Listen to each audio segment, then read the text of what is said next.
I just found out you've now been included in the top 100 list for international festivals, so congratulations for that. Thank you.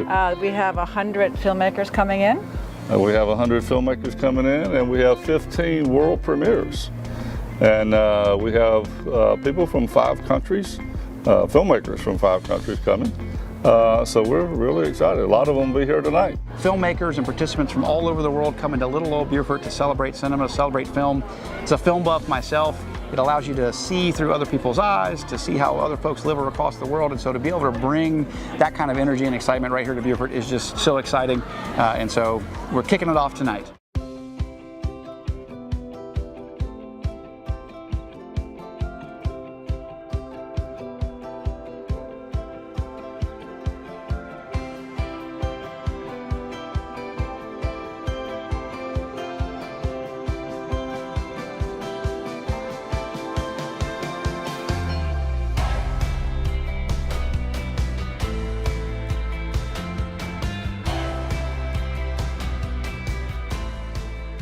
Hi everybody, I'm in Beaufort, South Carolina, and actually I'm strolling to the marketplace here, which is located in the city of Beaufort. Well, this week, the city of Beaufort is hosting the Beaufort International Film Festival, and they are celebrating their sweet 16th anniversary. So when we think of film festivals, we normally think of Telluride, the Cannes, Sundance, Tribeca, but I have to tell you, Beaufort has now been listed on the top 100 film festivals for the international, for the world. So we want to say congratulations to them.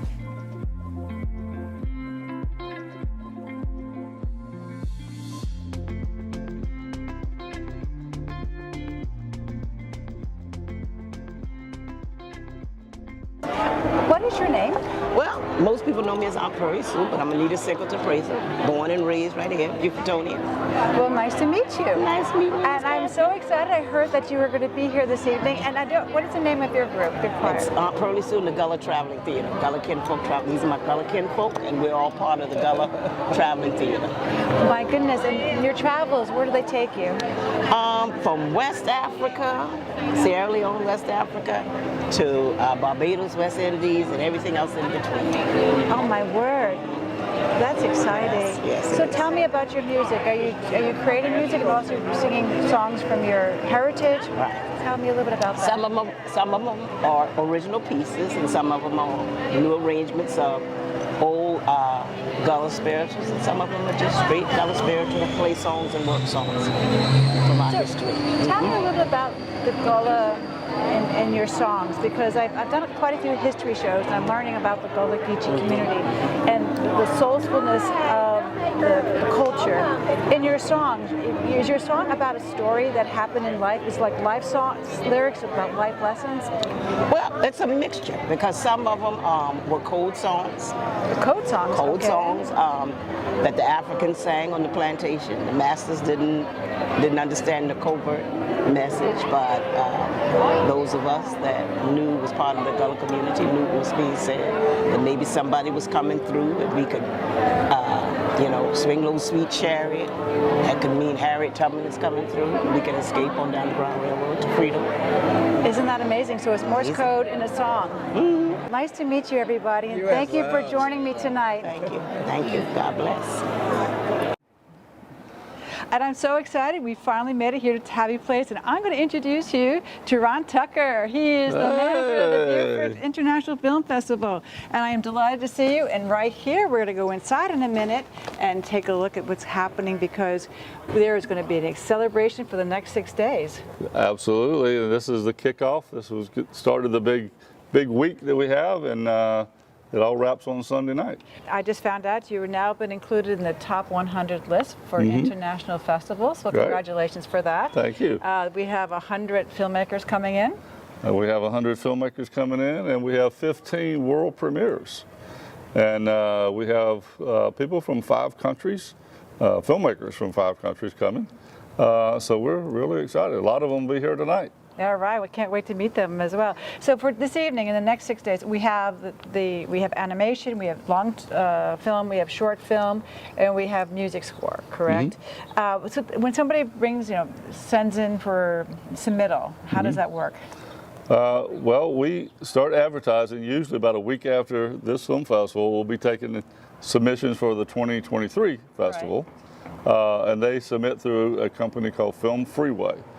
I call it kind of a dating service, a matchmaking service between filmmakers and film festivals, and they will submit based on the category that they're submitting in, and then they wait because once it comes in, usually, we'll start assigning jurors to watch them about July, August, September.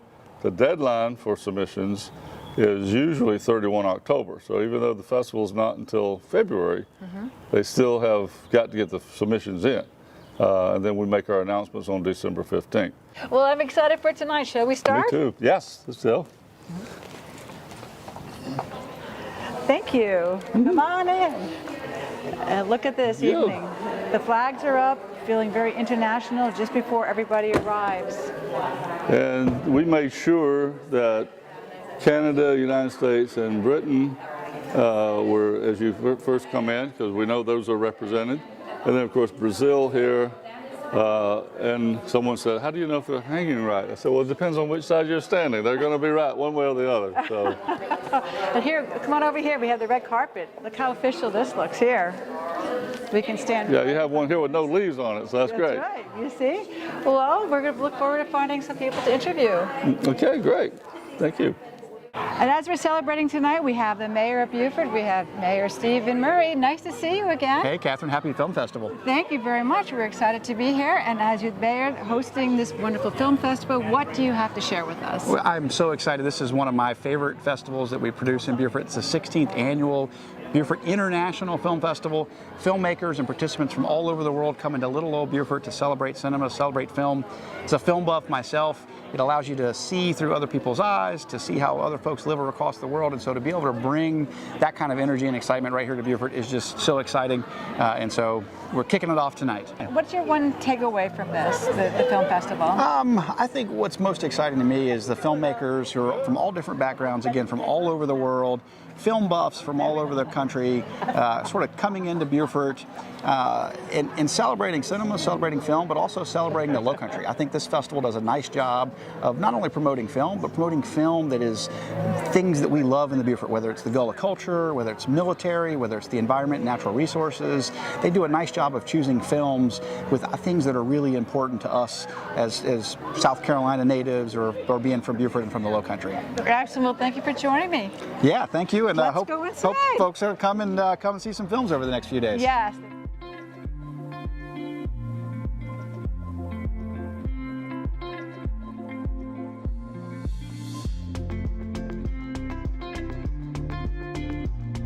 Well, before you go in, I want to introduce you to Dale Griffiths-Stamos, who has a short film here, and it's called The Dinner Guest.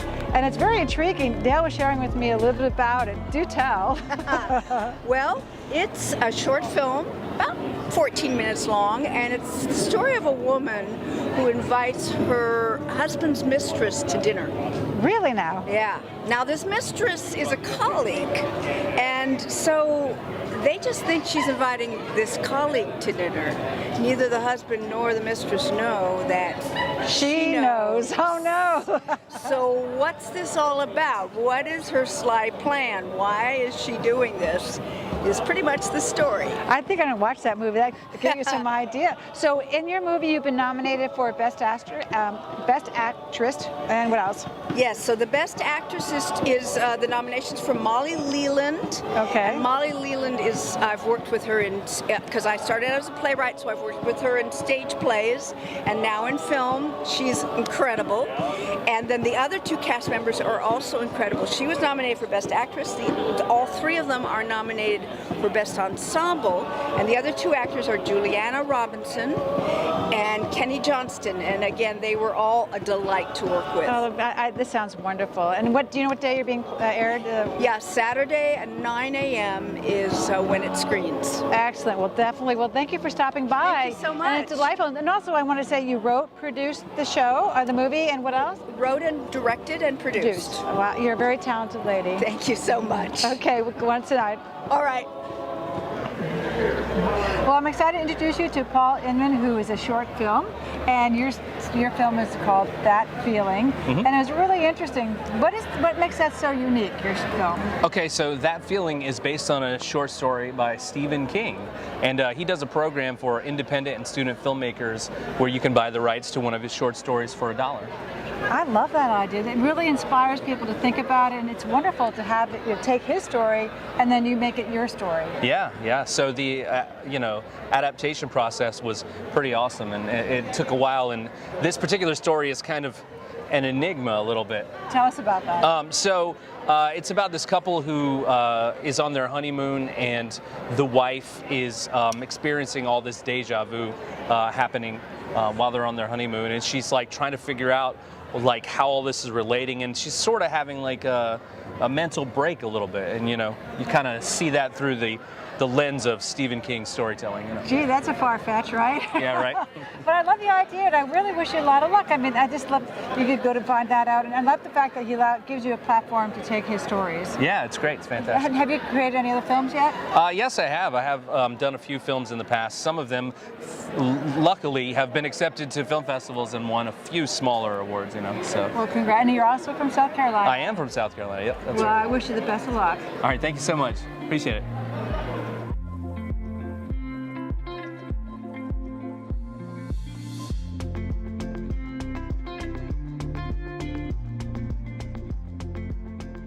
So before we go in, I want to introduce you to Bev Gondera, who is a screenwriter. And I was just reading this description of your story, which actually hits home to you, doesn't it? It certainly does. So before we go far, it's called Concrete Wings. And tell me about it.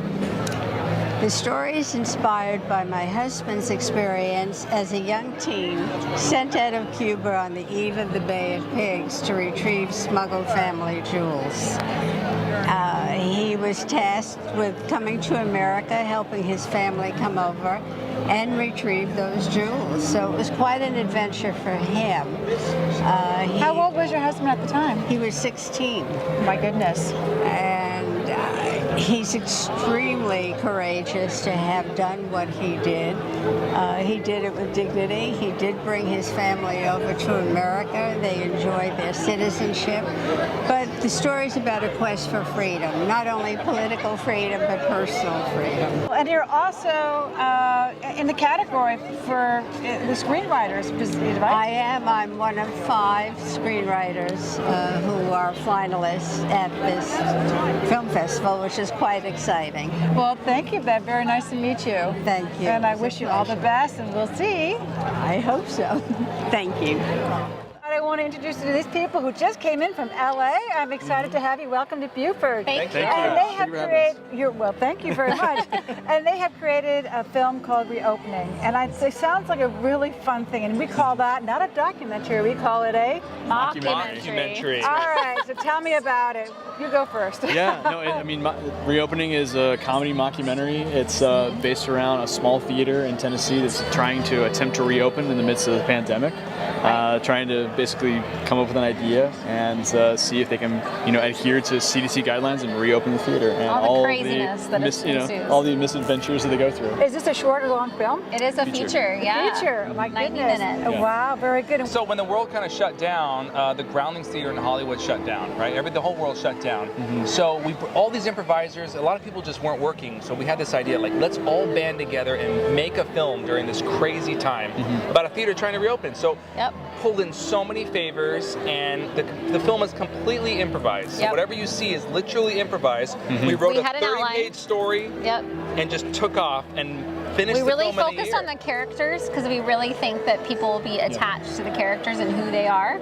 And the story just kind of came to be, and every day it changed a little bit, and we just went along with it. And it's a comedy with a little bit of heart as well. And I think the biggest thing for us, we wanted to bring some joy. There's been so much that's been a little depressing the last 2 years, and so we thought we would bring some laughs back. I definitely want to come see that. Well, I love your idea, and I'm delighted to have you here, and I wish you lots of success. Thank you. Well, time for you to go inside and enjoy the fun. Enjoying our time. Thank you so much. See you soon.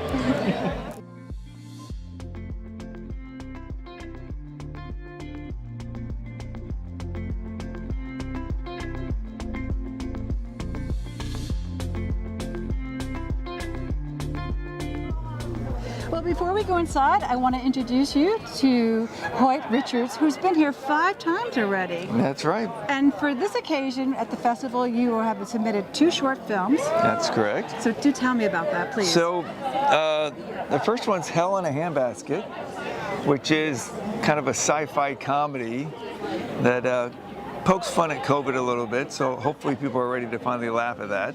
And just kind of presents the idea just how bad could it get. And so you have another, what's your other film that you So enjoyed? that's called Chrysalis, and what's great about Chrysalis is it was written and produced by 2 female actors, and one of them I knew before, and now I know them both. And it was just kind of a project for them to kind of show they could create content for themselves, produce it, execute it. They did a whole crowdfunding thing that raised the money. I mean, got a great director and cinematographer, great team, and you know, it's a little dark, but it's also interesting, and that will be screening on, I guess that'll be Friday morning, and then like I think 11. And then Hell in a Handbasket is going to be Saturday night at 7:30. I'm excited for you. You have 2 here, and welcome back to Beaufort. You probably know it very well. I'm going to keep coming back, you know. I got to get that Beaufort hug. I wanted to stop you because, number one, he's a veteran filmmaker. In fact, one of his films was up for an Academy Award, and the name of that film was? Hoop Dreams. And we lost to Forrest Gump, which is a very famous film in this area. It is a very, that's a good thing. If you're going to not win, that's a nice movie to have to win. But here you are. You just flew in from San Francisco, and tonight we're celebrating, and now we have a new movie with you. Tell us about it. It's called Veterans Journey Home, Leaving It on the Land, and it's part of a 5-film series. Veterans Journey Home is the collective title of all of them. They have individual subtitles. They're all very different stories that tell are about veterans transitioning back into civilian life and the challenges that they face, because as you probably know, it's not easy. You know, and Frederick was sharing a few of his movies with us, and the theme, and it is, I never knew the things that they're coming back and dealing with. But tell us about this film that you're showing. So this film, Leaving It on the Land, is about a 12-day ceremony that a group of 12 veterans do out in the desert of eastern Washington. And it's basically a Native American style vision quest ceremony. So the highlight of those 12 days is for 4 days, each of the 12 veterans goes out on the land with basically just a tarp and a backpack and 4 gallons of water. They fast for 4 days. They're alone for 4 days. And what they seek is, in effect, a kind of a reorienting vision for their lives. And it's based not only on Native American, but actually ancient ritual from around the planet. So it's a beautiful story. And then we had a number of them take GoPro cameras with them so that we wouldn't interfere with our cameras during their solo time, so they could film themselves and document themselves. And I was wondering how you would film it if they're doing their isolation. Isn't that amazing? I find that's, I mean, I just kind of gave me the chills, because it's a population that we forget about, but you have spent so much time, five films on about the different things. Yeah, all about veterans, and they're stylistically quite different from each other too. We have another one based on a 4-month meditation mindfulness retreat that 22 women veterans do in order to heal from their military sexual trauma, their command of their chain of command abuses that they've suffered, and they find sisterhood in the course of this journey together. So in the film that we're talking about for this festival, what would be the aha, like the moment that you took away from this after these 12 soldiers went out there? What was that moment that kind of came to you and thought, this is it, this is the feeling that you got from the film? Well, it's hard to say, but I will say this. Veterans are the tip of the candle for society.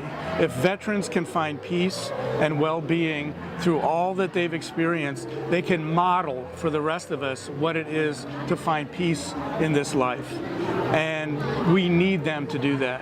And so that's basically the idea behind all 5 films. Wow. Veterans are modeling for us as civilians how to heal from trauma. Post-traumatic growth, we call it. Wow, that's interesting. Well, Frederick, it's been joyful to meet you, and I wish you lots of success here. Thank you. It's a pleasure. All right. Enjoy. Take care. Enjoy Beaufort. Thank you. I will. We had a wonderful time at the opening night reception, enjoying Beaufort's hospitality, and we were delighted to talk with several filmmakers. We're on campus the next day and had a chance to meet with many more screenwriters, directors, and actors. In fact, I had a chance to ask one actor, how did he get into his role to play a ghost? Well, you know what? I'm going to go in and watch the film in a second, but you cannot watch a film without popcorn, right? So, Ashley, can I have some popcorn, please? Absolutely. Yes, very much. So everybody, come join me. We're going to have a good time. Well, I'm delighted to introduce you to the cast, the director and actor of Last Laugh. We have Anthony Robert Grasso and we have Paul Anderson, who is the director. So you, Anthony, you are the actor? I'm one of the lead actors. There's another lead that's, well, they're all leads, but the guy that the whole movie based upon is, how do you say Carol's last name? Mademann. Mademann. And I play Maury the Ghost, Maury Zuckerman, which is a fun role. I can't wait. I want to hold that ghost because I want to talk to you. But Paul, tell me about your film. This is a short film. It's a pilot about a young man who has a bit of bad luck and he moves into a very lousy apartment that's haunted by the ghost of a really bad comedian. So he's not given any peace in this apartment, and he's trying to figure out what he can do to get Maury to the afterlife and out of his apartment. So it's a short film, 30 minutes. So we are looking, like we said, pilot. We like to get show. Right. And so as being a ghost, how do you play a ghost?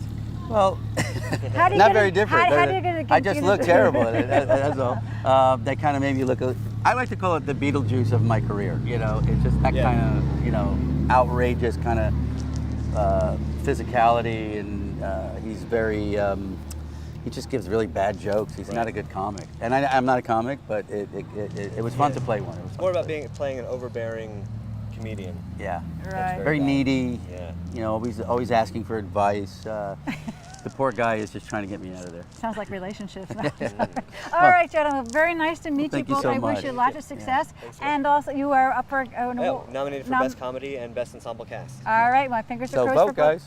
Well, I'm delighted to introduce you to James Hughes, who is from London and is a filmmaker, and your film is called? When the Rain Sets In. And please tell us about that. So it screened on Wednesday evening. It was the short before the main feature. It's a love story. Kenzie and Traden, who've been swept up in a whirlwind 6-month romance, find themselves confronting a painful question. Has their love story come to an end? And as we explore this discussion across the table late at night, we see the love story happening in reverse. And then the audience gets to make a decision about them at the end. That's very nice. Are you getting on your flight on Monday, or you're going to stick around? I'm going to try and hide in somebody's home and not go back because this is kind of paradise to me. And I love the atmosphere here. I love the community. And yeah, hopefully I get to stay. Thanks, James. Okay. And I found these two gentlemen, Daniel and Stephen Fisher, who also created a long film, right? Yes. Tell us the name. What's the name of it? So our film is called American Royalty, and it's actually not just a feature documentary, it's a docuseries. And we premiered episode 1 here at the Beaufort Film Festival. Very nice. So tell us a little bit more about it. What's the story? So American Royalty is chronicling 100 years of the Miss America pageant. And so we break it into 5 different episodes, and today we had episode 1, which is about Atlantic City swimsuit, and we interviewed 30 former Miss Americas to be a part of it, and they just tell the history of Miss America through it. So what inspired this? So you want to tell the story this time? I just told it in there. Right. So we've been around the pageant. Our executive producer actually is a 50-year volunteer. He was at Miss America, you know, back in the 70s with his dad running the production. So 12-year-old boy running around all the Miss Americas, got involved in it. He was actually on the board of Miss South Carolina for years. And actually we met him just by happenstance on one of our projects. And he sucked us into the Miss America community. And through that, right before the pandemic hit, we were bidding actually for a contract to do the show for Atlantic City. And that kind of fell through, and we decided, well, there's still a story to be told here. Why don't we take it and make a documentary? Oh, wow. So we have part 1, and there's a 5-part series. So are we in production of the other ones, or you have them just in the can waiting to edit? They're kind of in the can. so 1, 2, and 3 are roll them out nicely. Yeah, exactly. 1, 2, and 3 are pretty polished. 4 and 5 are done. There's running cuts of them, but we still want to do 2 more interviews, so that we're going to fit into episode 4 and 5.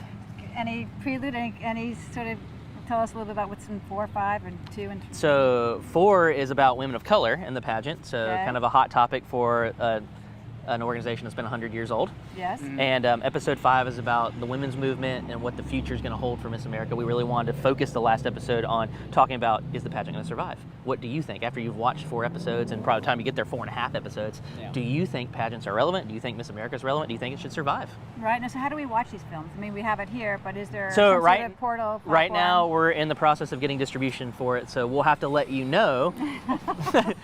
Oh, we have these things. Yeah, Right. I have to let you know where it's showing. But if you follow the American Royalty documentary website, you can find out where we'll be playing next, what festival we're going to, and then hopefully information on where it's going to be released. Well, I wish you a lot of success to this, guys. Really nice Thank to you. meet you. Appreciate it. Thanks. My pleasure.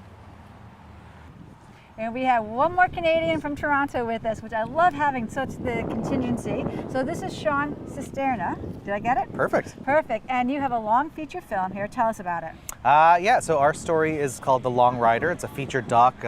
It's the story of Felipe Leite, and he's in 2012.